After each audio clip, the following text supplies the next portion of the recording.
voté lu kenn Ahmed Diène la ñuy voté. Le jour du vote, va là-bas à Iba Mar Diop. Les gens sont là, ne rentrent pas dans les bureaux de vote et attendent l'arrivée de Ahmed Diène. Bu ñëwee ba nuyoo ba toog ñu ne Ahmed mu ne waaw kon nag ma dem te ñëw. C'était un parti de masse, maîtrisé d'une manière.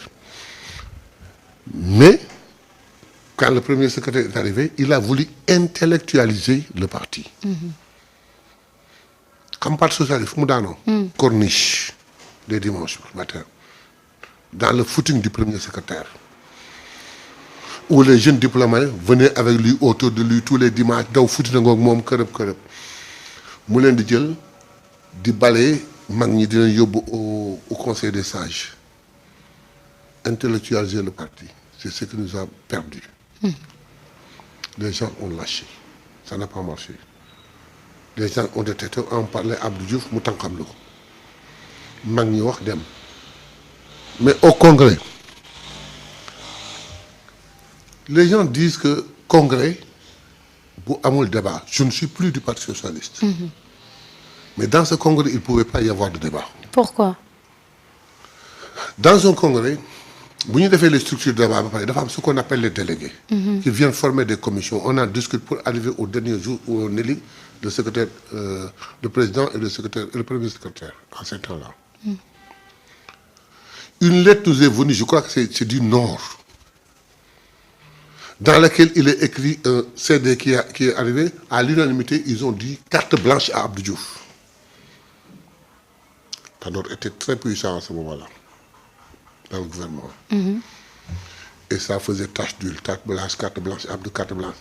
Parce que toutes les coordinations du Sénégal ont donné carte blanche à Abdou Diouf. Les délégués qui devaient venir et discuter pour qu'on élise un premier secrétaire et un président du parti, mais ils disent carte blanche au président du parti. Bien. Abdou Diouf, calme. Nit ku nekk nag faat moom dafay am ci nit. ñaari ganaar sax boo leen roboo ñuy xeex dañu am koo faral. Mais congrès des femmes, quand le président Abdou Diouf a voulu prendre la parole, mais jigéen ñi Aminata Mbengue Ndiaye d'aujourd'hui ak ñeneen ñi ni Abdou Diouf du wax, il faudrait qu'il désigne ce premier secrétaire. Il dit après qui, mais pendant 30 minutes kenn mayu ko jàmm. Il dit eh bien alors que donc c'est Tanor. C'est là où Tanor est passé. Je crois que Niass ou Djibo, quelqu'un était déjà parti. Mais je crois que ce congrès-là, si ma mémoire ne me trahit pas, Djibo était là-bas. Okay. Je crois que c'est Niass qui est parti en premier et Djibo là. Je ne sais plus. Hein. Mais un d'eux était à la tribune Talk, le jour du congrès. Je me rappelle comme aujourd'hui.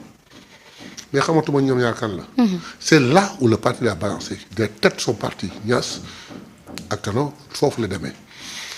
Khalifa, à un certain moment, s'était retiré. Khalifa de 2000 à 2006, je pense. Si je ne me trompe pas, Khalifa avait disparu des radars. Par la suite, il est revenu. Je vais faire une révélation aujourd'hui. Quelle révélation? Après la chute du président, du régime, le premier CD qu'on a fait à Gueule-Tapée Fass Colobane, ma prise de parole, je crois que c'était parmi les dernières prises de parole. J'ai dit bokkatuma bu ma kenn woo bu ma kenn woowati dara Abdou Diouf dem bu rafet, je m'arrête. Bu ma kenn woowati dara mais premier secrétaire bi tant que mi ngi jiitu doo leen dem fenn. Je me rappelle quelqu'un me dit waaye yow premier secrétaire boo ko jiitaloo koy jiital ma ne Khalifa Sall. Billahi wal kitaabi. xamoon nga ni mën na ko. Les gens se sont marrés. yow de man leen boo ko dindee koy jiital ma ne Khalifa Sall. Je le dis aujourd'hui et je prends en témoin le syndicat des Gosco Ahmed Diop pour ne su ma cité ça damay jum les Baye Moussé et consorts su ma cité damay jum. Mais on les appelait le syndicat. Bi affaire bi demee coow li am dans le parti social jusqu'à ce qu'il y ait le problème de la maison du parti. Ce jour-là, quand ils ont exclu Khalifa. Tanor essayé 2 fois demul 3 fois demul. les gosses m'ont appelé pour me dire Mayabé tu avais raison dafa mel ne da nga amoon vision. kon changement wu Khalifa doyen dala jaaxal. bien wallahi Khalifa c'est quelqu'un qui devait réussir en politique mais Khalifa cursus bu mu def sur le plan politique MJPS ba yegg si responsable ban ministre. mais est-ce que calcul tamit taxul mu. parce que sànq yaa ngi wax Macky bi mu ko bëggee faagaagal pataayam moo tax parce que. Khalifa aussi pataayam tax mu yomb. problème bi nga xamante ni am nañ ko ñu bëri dañ jàpp ni calcul politique la parce que Macky Sall leur avait dit que ni exactement que ni Ousmane Sonko du bokk bu leen sonal seen bopp. mais Khalifa faisait partie des maîtres penseurs du parti socialiste. déggoo li ma la cursus bi mu am policier tey boo ci dindee ñas jëm ci yàlla jibo dem na. doo ci gis ku am parcours bu mel noonu. à part Ousmane Sonko qui est venu avec un autre style. Et qui a révolutionné la politique au Sénégal. kon mënoon na am leneen bu tegu woon ci raay bi. mën na bokk ci yéen maa ngi koy répéter encore.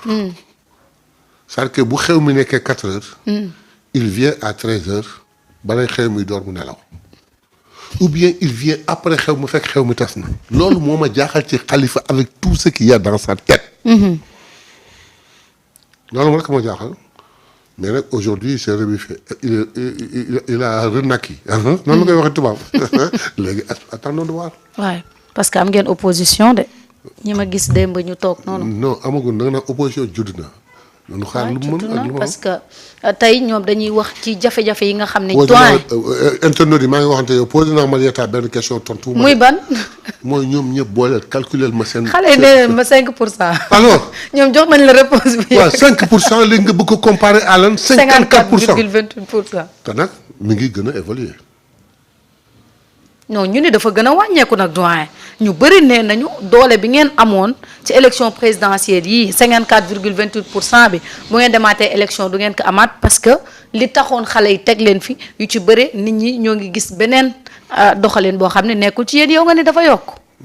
foo teg ni dafa yokk xam nga ñun ñoo nekk ci biir parti bi ñooy gis muy dund. waaw. les sympathisants deviennent des militants. dafay gën a dëgër. bi ñu génnee présidentielle. bi ñu demee législative ku mel ne Barthélémy je ne prends que Barthélémy comme exemple aujourd'hui xoolal analyse bu mu def les gens n'ont pas compris. il est tellement logique li mu wax dafa am logique bu ci nekk boo xam ni mais dafa am fait bu mu fàtte. est-ce que Sonko mën na Dakar. mu gagné ma.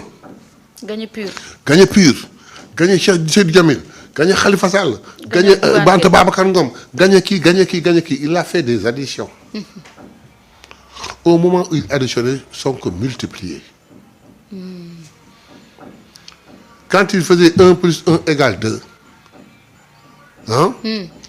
Sonko teboul ci une fois une.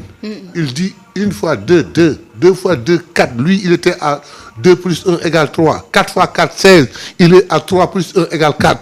4 plus 1 égale 5. Il dit 16 fois 16. Il s'en allait. Sonko est sorti avec un style. Ensuite, je dis une chose. Tant que les Sénégalais ne le savent pas, mënuñ ci Ousmane Sonko dara.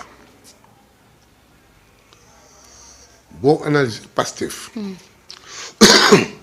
dafa am ay militants yoo xam ne qu'il pleuve qu'il neige qu'il vente excuse-moi ils voteront Pastef. Ça c'est clair. Mais mu am ñoo xam ni ils sont pas de Pastef. C'est des sympathisants de Pastef. Qu'il pleuve qu'il neige qu'il vente ils peuvent à 80% voter Pastef. mu am nag la masse ceux qui ont une estime immesurable pour Sonko ñoo ëpp waa Pastef ñoo ëpp sympathisants yi quoi qu'il en soit voteront pour qui écouteront Ousmane. Prendront les directives et voteront Ousmane Sonko. Tant que développé woo loolu mënoo ci Pastef dara léegi nag mu am 4e élément bu ci am. muy ban. DG yi ma gis. ministre yi ma gis. ak député yi ma gis lii ñuy liggéey nii. fii ak at ku fi taxaw di wax opposition nit ñi. Mamadou Diouf de nee na opposition amagul nee na mën nañu xaar fii ak 50 ans mais 50 ans nag bëri na de. waaw itam xam nga Mamadou Diouf gisante wu ma ak moom. waaw 50 ans bëri na de Mamadou Diouf yéen waa Pastef kër ngeen de. déedéet xam nga Mamadou mii gisante wu ma ak moom bokkoon teew bu na parce que bu toogal sama wet fii ngeen doon concerté wu lii mu la wax nii waxoon naa la ko. je le confirme. c'est-à-dire que il faudrait que ces gens-là soient très patients yàlla may leen gudd fan pour ñu fekk ko mais on est là pour au moins 50 ans. mais